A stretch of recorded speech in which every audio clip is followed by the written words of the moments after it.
Bom dia, famílias do meu Brasil. A todos aí, graça e paz. Sou o pastor Rogério, minha esposa Janes Monteiro manda aí para os amados um forte abraço e a paz do Senhor Jesus. Meus filhos também, Renan e Janique. E nessa manhã eu estou vindo aqui abordar um assunto que tem sido aí motivo de muitas discussões na internet, né? Não somente eu, que tenho aí algumas, não sei se a palavra certa seria crítica, mas a minha opinião sobre essa questão, que é esse novo movimento, que é o movimento neopentecostal, né, que tem aí surgiu desde os anos 90, mas que nesses últimos anos para cá aí, né, tem, sei lá, desde seus 10 ou 15 anos, sei lá, 20 anos para cá, tem se tornado algo muito avassalador, preocupante no nosso Brasil, né, na igreja brasileira. E eu queria aqui apenas dar minha opinião sobre esse movimento neopentecostal e a liturgia nas igrejas desse movimento, né? Haja vista que a maior preocupação de muitas igrejas são os rituais que essas igrejas neopentecostais insistem em ensinar e a exigir, né, de uma certa forma, nas suas igrejas, né, e o judaísmo, ou as práticas do judaísmo, os elementos do judaísmo, as liturgias, as cerimônias do judaísmo que tem entrado dentro dessas igrejas neopentecostais e que muitos desses líderes, né, é claro que aqui eu não vou generalizar e também não vou generalizar que sejam todas as igrejas neopentecostais, mas digamos que seja a maioria delas, né, e a maioria dos seus líderes, que muitas das vezes quando a pessoa ela não faz ou não pratica esse tipo de ritual judaico na igreja, ordenado assim pela liderança, essas pessoas que não fazem isso são taxadas como religiosas. Bom, quando eu olho para Êxodo 20, eu vejo ali a primeira tábua da lei, o decálogo, né? Escrita ali por Deus, entregue a Moisés. Quando eu olho para Deuteronômio capítulo 5, eu vejo a segunda tábua da lei. Nem na primeira tábua da lei, que foi em Êxodo 20, que foi escrito por Deus ali e dado a Moisés, e que logo em seguida ele quebrou porque ficou revoltado com o pecado e a idolatria de Israel assim que ele desceu do monte. Em Êxodo 5, Deus escreve novamente os 10 mandamentos. Tanto nos 10 mandamentos de Êxodo 20 como nos 10 mandamentos de Deuteronômio 5, não existe nada ali, absolutamente nada, que aponte para a igreja hoje exercer liturgias com elementos ou rituais judaicos. Vamos começar por aí. Em Êxodo 23, eu vejo ali Deus orientando a Moisés para com Israel as celebrações das festas judaicas. Para Israel, não é para a igreja, ali está claro. E em Levítico 23, a mesma coisa, para Israel e não para a igreja. Em Deuteronômio 34, eu vejo Moisés encerrando de escrever o livro da lei, não é a tábua, é o livro da lei escrito por Moisés. E o mais interessante, que a tábua da lei escrita por Deus foi colocado dentro da arca. E o livro que Moisés escreveu da lei foi colocado do lado de fora da arca, ao lado da arca. Isso quer dizer que, indiscutivelmente, sem nenhum questionamento, que a tábua da lei que estava dentro da arca, né, era os 10 mandamentos de Deus, né, e a lei de Moisés escrita no livro que estava lá de fora tinha a sua importância, né, mas não tão importante quanto, indiscutivelmente, quanto a tábua da lei escrita por Deus, e que nessa tábua da lei estava falando ali do comportamento do homem com relação a Deus e com relação às pessoas, está bem claro ali, né?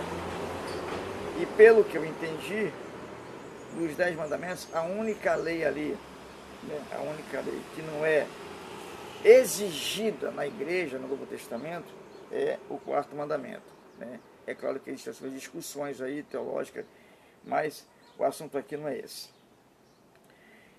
Continuando, né, as leis cerimoniais, né, e por aí vai, né, para Israel.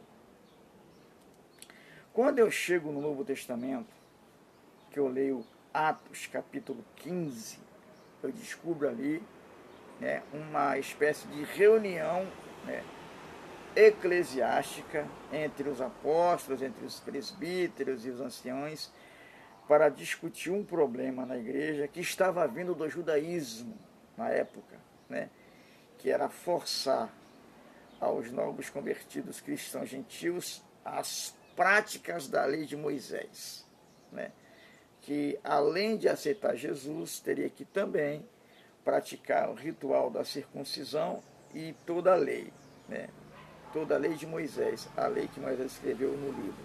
Não era os 10 mandamentos, não, né, era a lei de Moisés escrita no livro, né, que eu não vou aqui entrar em detalhe, mas você sabe onde eu quero chegar.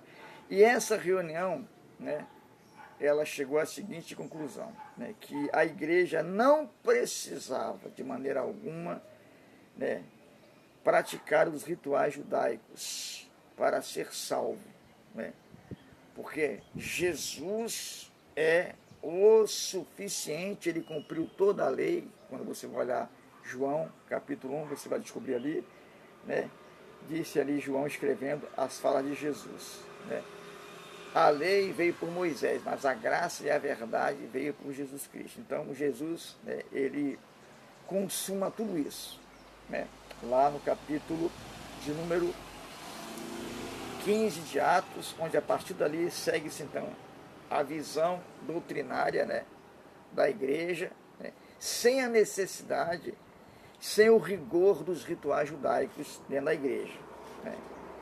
Bom, quando você passa para o livro de Gálatas, que também o problema na época quando Paulo escreveu era exatamente a questão dos rituais judaicos, entre eles a circuncisão, o que é que Paulo vai falar ali, né? Paulo vai dizer o seguinte: maravilho-me de que tão depressa passais daquele que vos chamou a graça de Cristo para outro evangelho, a qual não é outro, mas alguns que vos inquietam e querem transtornar o evangelho de Cristo, mas ainda que nós mesmos, ou um anjo do céu, vos anuncie outro evangelho além do que já vos tenho anunciado, seja anátema, assim como já vos dissemos. Agora, de novo, também vos digo, se alguém vos anunciar outro evangelho, além do que já recebestes, seja anátema.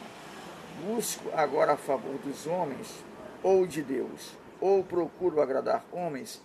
Se estivesse ainda agradando aos homens, não seria servo de Jesus. Paulo está aqui falando dessa nova pregação, desse evangelho que traz para a igreja os rituais judaicos, entre outros assuntos, né? Os rituais judaicos que estavam querendo ser aplicados lá na época, e hoje temos aí essas práticas sendo colocadas por alguns líderes, não todos, claro, mas alguns líderes que fazem parte do segmento neopentecostal. E ainda em Gálatas capítulo 2, a partir do versículo 17, vai dizer o seguinte, Gálatas 2, a partir do versículo 17, diz assim: Pois se nós procuramos ser justificados em Cristo, nós mesmos também somos achados pecadores. É porventura Cristo ministro do pecado? De maneira nenhuma. Porque se torna edificar aquilo que destruir, constitui-me a mim mesmo transgressor. Porque eu, pela lei, estou morto para a lei, para viver para Deus. Essa lei aqui não é a lei dos 10 mandamentos. Entendeu? Essa aqui é a lei de Moisés. Apesar de que, na lei do Velho Testamento, quando se fala do quarto mandamento, que é o sábado, que é uma discussão muito grande sobre esse assunto, né, a gente percebe que algumas igrejas, elas não adotam o sábado, outras já adotam. Há uma discussão muito grande sobre esse assunto, e a maioria dos teólogos, né, tem comprovado que o sábado, no sentido de dia de sábado, né, que é o 7º dia da semana, não é uma coisa obrigatória a ser seguido. Bom, isso é discussão que eu não vou entrar agora aqui em detalhes. Mas voltando aqui à questão, porque eu, pela lei, estou morto para a lei, para vir para Deus. Já estou crucificado com Cristo e vivo, não mais eu, mas Cristo vive em mim. E a vida que agora vivo na carne, vivo na fé do Filho de Deus, o qual me amou e se entregou a si mesmo por mim.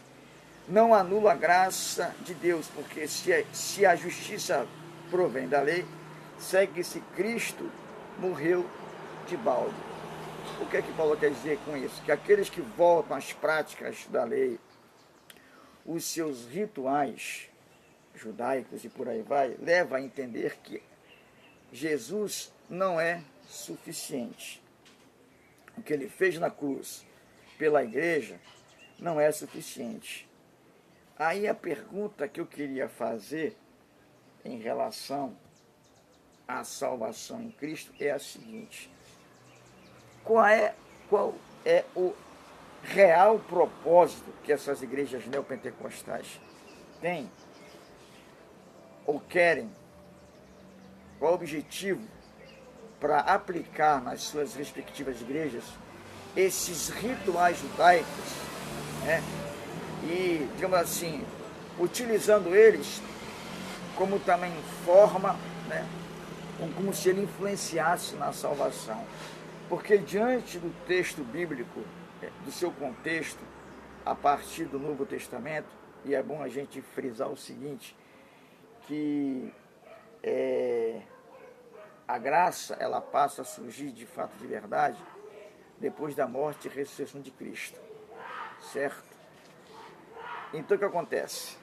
No caso aqui da igreja, né, a igreja, ela vive pela graça em Cristo Jesus, né? E a partir da sua morte e ressurreição é que isso se torna fatual na igreja, a partir então desse momento. Mas a pergunta que eu quero fazer é a seguinte, voltando à seguinte questão: qual é o propósito desses rituais, dessas cerimônias, dessas festas judaicas, desses elementos judaicos na igreja, né? Arca, shofar, outras coisas a mais, né, na igreja? Se o crente que faz parte dessa igreja não seguir esses rituais, eles influenciam, se não seguir, vai influenciar negativamente na salvação dessa pessoa? Sim ou não? Até porque, pelo que eu vejo aqui na Bíblia, a salvação está em Cristo. Então, qual é o real propósito dessas festas? Qual é o real propósito desses rituais? Qual é o real propósito dessas coisas, desses elementos na igreja, como shofar ou por aí vai? Não, nem que eu tenha nada contra. A questão é, se o propósito de tudo isso, segundo a cabeça de alguns pastores, é que o crente tenha mais relacionamento com Deus, então eu não vejo isso como ferramenta para relacionamento com Deus, né? Porque relacionamento com Deus é leitura da palavra, oração, jejum e a prática da palavra, né? João diz no capítulo 14, versículo 21, que aqueles que têm os meus mandamentos e os guardam, esse é o que me ama, e aquele que me ama será amado por meu Pai. Eu veria ele e me manifestaria a ele. Bom, se a ideia dessas igrejas implantar essas liturgias, essas doutrinas, utilizando elementos judaicos, festas judaicas, e acreditando com isso que, ensinando a igreja a praticar esses atos, ela vai ter um relacionamento maior com Deus, eu não vejo base bíblica para isso. Segundo, se também esse tipo de ritual na igreja, de prática na igreja, também é para salvação e vida eterna, piorou. Porque, segundo as Escrituras, Jesus é o suficiente para a salvação e a vida eterna. E se é essa a maior importância da igreja, salvação e vida eterna, então Cristo é suficiente. A não ser que a importância dessas igrejas hoje, em querer praticar esses atos, em querer ensinar essas liturgias, esses elementos, só se a intenção não é salvação e vida eterna, é outra coisa. E ainda assim, eu não vejo respaldo bíblico para isso no Novo Testamento, certo? Então, assim, fica a minha pergunta, fica o meu questionamento, sem ofensa, apenas para entender por que hoje tem tantos pastores desse momento neopentecostal aplicando liturgias, aplicando rituais, né, trazendo para a Igreja de Cristo hoje, né, o comportamento e as práticas e os rituais judaicos para a igreja, né? Se a igreja não é judaica, certo? A igreja é de Cristo, por mais que ele fosse judeu, né? Mas a igreja é dele, e ele cumpriu tudo isso, e não deixou nada disso para ser feito hoje na igreja, né, como norma ou como doutrina, muito menos para ser salvo. Então eu queria só deixar esse meu ponto de vista, né, para entender a cabeça desses camaradas.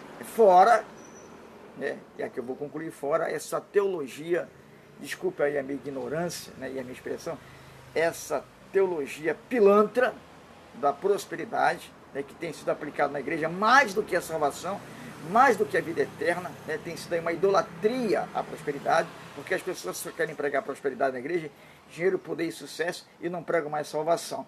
Então, está o meu recado, e essa é a minha pergunta. Por que esses rituais na igreja, e qual a influência que esse ritual tem na salvação em Cristo?